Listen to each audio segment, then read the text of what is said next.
Hello students, welcome to the next concept in Model 1 in OOC subject. In this video, we are going to discuss about the concepts called member functions and member data. That means that how one properties and methods of your one theoretical OOPS concept is achieved in C++ programming. That is what our today's video concepts. Let us see the topic. Member functions and member data is the main topic. In this, in order to achieve these programmatical concepts, we need to aware about the following concepts, which are the considered as features of C++ programming. What are those? Means scope resolution operator, this pointer, arrow operator, and front function.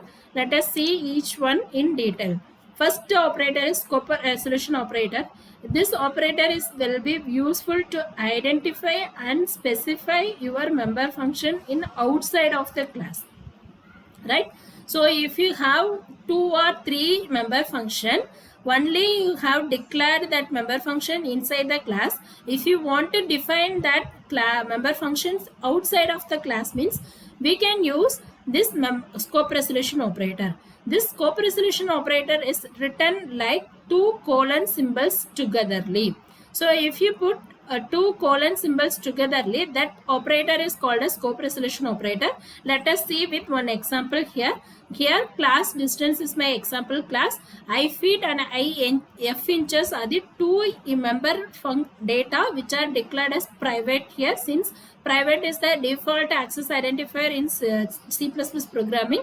It is declared as private here, and in public mode there are 4 member functions are declared. What are those? Means set feet, get feet, set inches, and get inches, and after that the class distance is closed.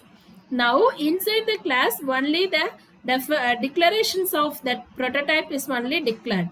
If I want to define its member function one by one, means I can define it from outside, like using the same prototype as void distance scope resolution operator set feet of int x. So inside the codings for that set feet function is written. Likewise, get feet function, set inches function, get inches function also, the definitions are written outside of the class using this scope resolution operator, right? The next operator is this pointer. So this will be helpful when the objects of that particular class is created as pointer object. So here, without using this pointer, how the functions will be written means float distance of scope resolution operator get inches. So this is the way of defining the functions outside of the class. If I am using a pointer object, how I can use means I can use like return this arrow operator of f inches. So I can see before the introduction of this pointer how the statement will be there. After it is being introduced, how the statements will be there.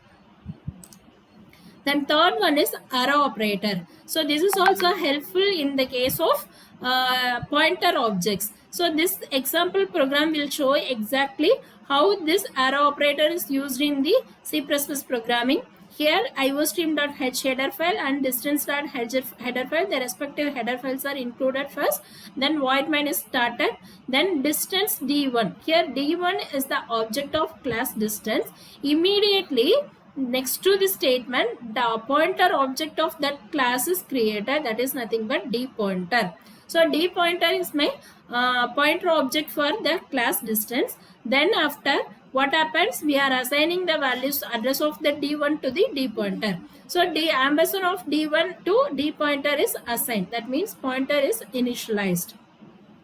Then using this d pointer, that means pointer object, and using the arrow operator, the corresponding member functions are called one by one. So set feet is my first member function, set inches is the second one. Likewise, these 2 member functions are called, and you in cout member function, that means using cout statement, and d pointer of get feet and get inches are called, and the respective values will be printed there, right? So this is the way of accessing your member functions through pointer objects. Then next important topic is how we can call one member function from other functions. That means how we can perform nested calls. right? So here class A is started. Int x is one of the private variable. In public, there are two member functions are declared. So what are those means? Set x indirect. So these two member functions are called declared, and class is being closed. Then the definition of these member functions are written one by one. So how it is written means void a set x of int b. Using the scope resolution operator, it is being written and x equal to p is assigned. Then this is the first member function. The second member function is defined like void a code scope resolution operator set x indirect of int q. Inside it, what happens? We are calling the previous member function. That means set x is invoked inside the set x indirect. So what happens in the main? Void main is started. The object of class a1 is created, and using a1 dot set indirects of a set x indirect of 1. When the compiler sees this line, what happens? It will go and see the definition of set x indirect.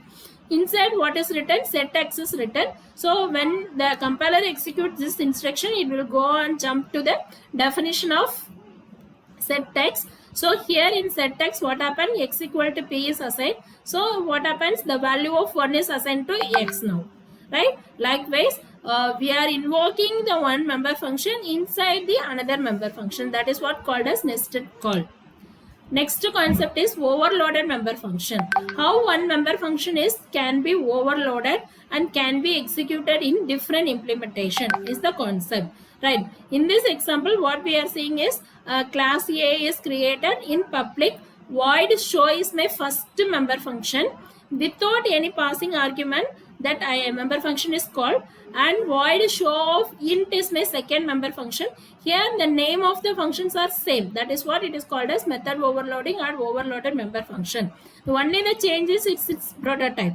So first prototype does not have any input arguments. Second prototype is having only one input argument, right? So likewise, these two member functions are declared.